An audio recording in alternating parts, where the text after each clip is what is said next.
লোকটি বলতেছে আচ্ছা এই বাসে যদি কাস্টমার না থাকে তাহলে অন্য আরেকটা বাসের মধ্যে যেয়ে বিক্রি করো।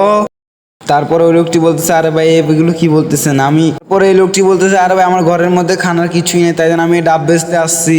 এখন আপনি যে একটা ডাব নেন তাহলে আমার জন্য অনেক ভালো হবে। তারপরে ওই লোকটি বলে আরে ভাই ওকে একটা ডাব দিয়ে দেন। বলা বলে হ্যাঁ তুমি ঠিকই বলেছো, ওকে একটা ডাব দে। তারপরে ওই ডাবওয়ালা লোকটি বাস থেকে চলে যাওয়ার সময় ওই লোকটি তার পিছে পিছে যে এই ডাবওয়ালা লোকটি বাস থেকে নেমে যায় এবং কি ওই লোকটি ওই ডাবওয়ালাকে ধরে বলতেছে আরে ভাই ওকে যদি তুমি যদি ডাব খাওয়াতে পারো তাহলে তোমাকে আমি অনেক 500 টাকা দিব। ওই লোকটি বলতেছে কেন ভাই আমাকে 500 টাকা কেন দিবা তুমি? ওই লোকটি বলতেছে আরে ভাই তুমি যদি ওই লোকটাকে তুই ডাব খাওয়াইতে পারো তাহলে তোমার 500 টাকা দিব, এ নাও 500 টাকা।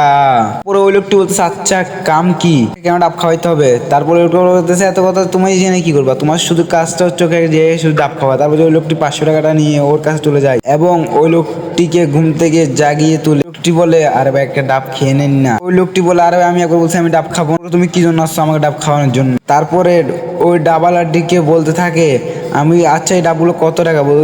ডাবালা বলতে থাকলো 200 টাকা। তার বলতে এই না 200 টাকা। আচ্ছা এই ডাব তুমি খেয়ে নাও আমি খাবো না। তারপরে ওই ডাবালা বলে সত্যি? তারপরে ওই লোকটি বলে তারপরে ওই ডাবালাটা ডাবটা খেয়ে নেয়। পরে খাওয়ার পরে কি হয় সেটা দেখুন। ওই ডাবালাটি বলে কি আমাকে মাথা কেন ঘুরাচ্ছে? তারপর ওই লোকটি বেহুশ হয়ে যায়। ওই লোকটি বলে আরে এর কি হয়েছে? তারপরে ওই লোকটি বলে আমি কি বলবো এর কি হয়েছে।